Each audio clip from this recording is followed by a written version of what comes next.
नमस्कार दोस्तों, हमने रिसेंटली एक के बाद एक कई सारे शॉकिंग क्राइम देखे हैं मैरिटल लाइफ में।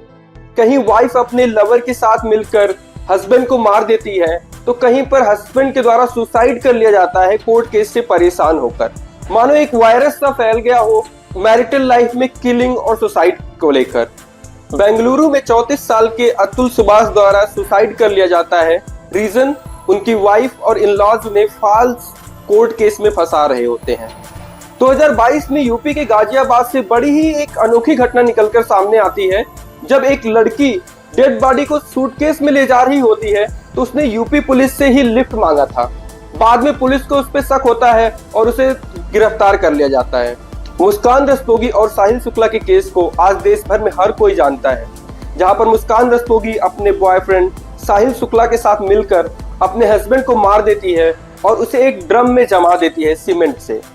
इवन पुलिस इंटेरोगेशन के दौरान साहिल शुक्ला ने यह एक्सेप्ट किया कि उन्हें मारने के बाद उसने डेड बॉडी पर कुछ ब्लैक मैजिक किए और उसने कहा कि devil made me do this.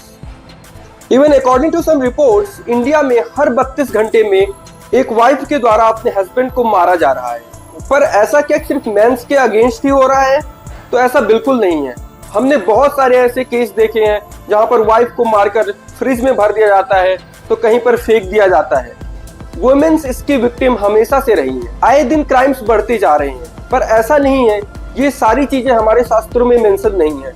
According to Hindu mythology, कलयुग में क्राइम अपने पीक पर होगा, पर इसके सॉल्यूशंस भी हमें महाभारत, रामायण, मनुस्मृति और वेदास में देखने को मिलते हैं। तो क्या अगर हम इनमें लिखे प्रिंसिपल्स को फॉलो करें, इनमें लिखी हुई बातों पर ध्यान दें, तो क्या हम क्राइम को जड़ से खत्म कर सकते हैं या फिर उस पर कुछ कंट्रोल लगा सकते हैं? तो आज हम शास्त्रों में लिखे हुए कुछ इंपॉर्टेंट टॉपिक्स, जैसे कि मैरिज को कैसे सक्सेसफुल बनाएं, कैसे प्रेजेंट टाइम में क्राइम को कम किया जा सकता है, हमारे इंसेस्टर्स ऐसे प्रॉब्लम से कैसे डील करते थे, उनका जस्टिस सिस्टम कैसा था, और कैसे एक सोसाइटी प्रॉस्पेरस सोसाइटी थी, जैसे हम राम राज्य की बात करते हैं। क्या ये सारी चीजें प्रेजेंट टाइम में पॉसिबल है? अगर है तो कैसे है? इसको हम इन डिटेल में जानेंगे। हमारे शास्त्रों में ये प्रेडिक्ट किया गया है कि कलयुग में अधर्म, झूठ, लालच सोसाइटी को डोमिनेट करेगा। वेल्थ ही नोबिलिटी का डिसाइडिंग फैक्टर होगा। जस्टिस बेस्ड ऑन पावर होगी, नॉट ऑन धर्म। भगवान कृष्ण ने वार्न किया था कि डिजायर से अटैचमेंट आता है, अटैचमेंट से एंगर और एंगर से डिस्ट्रक्शन। तो एंगर इंटेलिजेंस को खत्म कर देता है और इंसान सेल्फ डिस्ट्रक्शन की ओर बढ़ता है। अगर क्राइम्स की बात करें और पर्टिकुलरली मैरिजेस में क्राइम की बात करें, फेल्ड रिलेशनशिप की बात करें, तो ऐसा क्या था कि एंशियंट मैरिजेस सक्सेसफुल होती थी। इवन आज भी इंडिया में सबसे कम डिवोर्स रेट देखने को मिलता है। तो कहीं ऐसा तो नहीं कि एंशियंट मैरिजेस इसलिए सक्सेसफुल होती थी क्योंकि वो लोग धर्म में बिलीव करते थे और कुछ ऐसे सोसाइटल नॉर्म्स थे कि जिसके वजह से भी शायद ये मैरिजेस सक्सेसफुल होती थी। शास्त्रों में स्पेशली वेदास और मनुस्मृति में एक हैप्पी मैरिटल लाइफ के लिए कई सारे सॉल्यूशंस दिए गए हैं। अथर्ववेदा में वाइफ का अपने हस्बैंड के लिए डिवोशन और सिंसियरिटी पे फोकस किया गया है, जिससे प्यार और म्यूचुअल रिस्पेक्ट बना रहता है। मनुस्मृति अडल्टरी को कंडेम करता है और इसके लिए इसमें सीवियर पनिशमेंट भी लिखे हुए हैं। अथर्ववेद में वाइफ और हस्बैंड के लिए स्पेसिफिक रोल्स मेंशन किए गए हैं। वाइफ को अपने हस्बैंड के साथ रहने के लिए लॉन्गिंग होनी चाहिए, साथ ही साथ उसके प्यार के प्रति सिंसियरिटी एंड अट्रैक्शन होना चाहिए। पर ऐसा नहीं है कि ये सारे रूल्स और रेगुलेशन सिर्फ वुमेन्स के लिए ही लिखे हुए हैं। एट द एंड ये सारे टेक्स्ट हमें ये सिखाते हैं कि marriages should be based on love, respect and shared duties. तो कहीं ना कहीं इंडिया में सक्सेसफुल रिलेशनशिप के पीछे ये सारे सोसाइटल नॉर्म्स थे। लोगों का धर्म में विश्वास था और लोग धार्मिक चीजों को अपने लाइफ में उतारते थे और इन सारे प्रिंसिपल्स को फॉलो करते थे। अब अगर बात करें कि हम इन बढ़ते हुए क्राइम्स को कैसे रोक सकते हैं, तो हमें एंशिएंट इंडिया से बहुत कुछ सीखने को मिलता है। अगर हम बात करें कि हमारे एंसेस्टर्स कैसे इन सिचुएशंस से डील करते थे, वो कैसे क्राइम्स पे कंट्रोल करते थे और कैसे एक प्रॉस्पेरस सोसाइटी हुआ करती थी, उसका सबसे बड़ा रीजन था कि एंशिएंट इंडिया का जस्टिस सिस्टम बहुत ही स्विफ्ट था।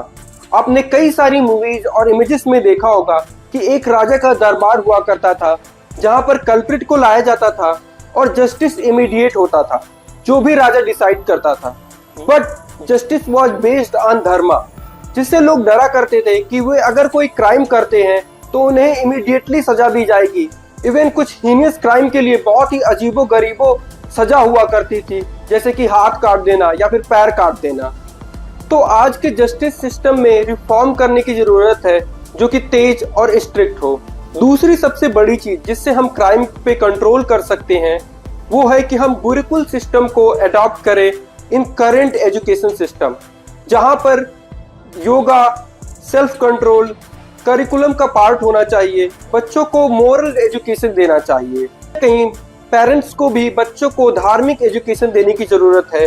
इवन किसी भी तरीके से हम अगर सोसाइटी में धार्मिक एजुकेशन को बढ़ा सके तो क्राइम पे कंट्रोल किया जा सकता है।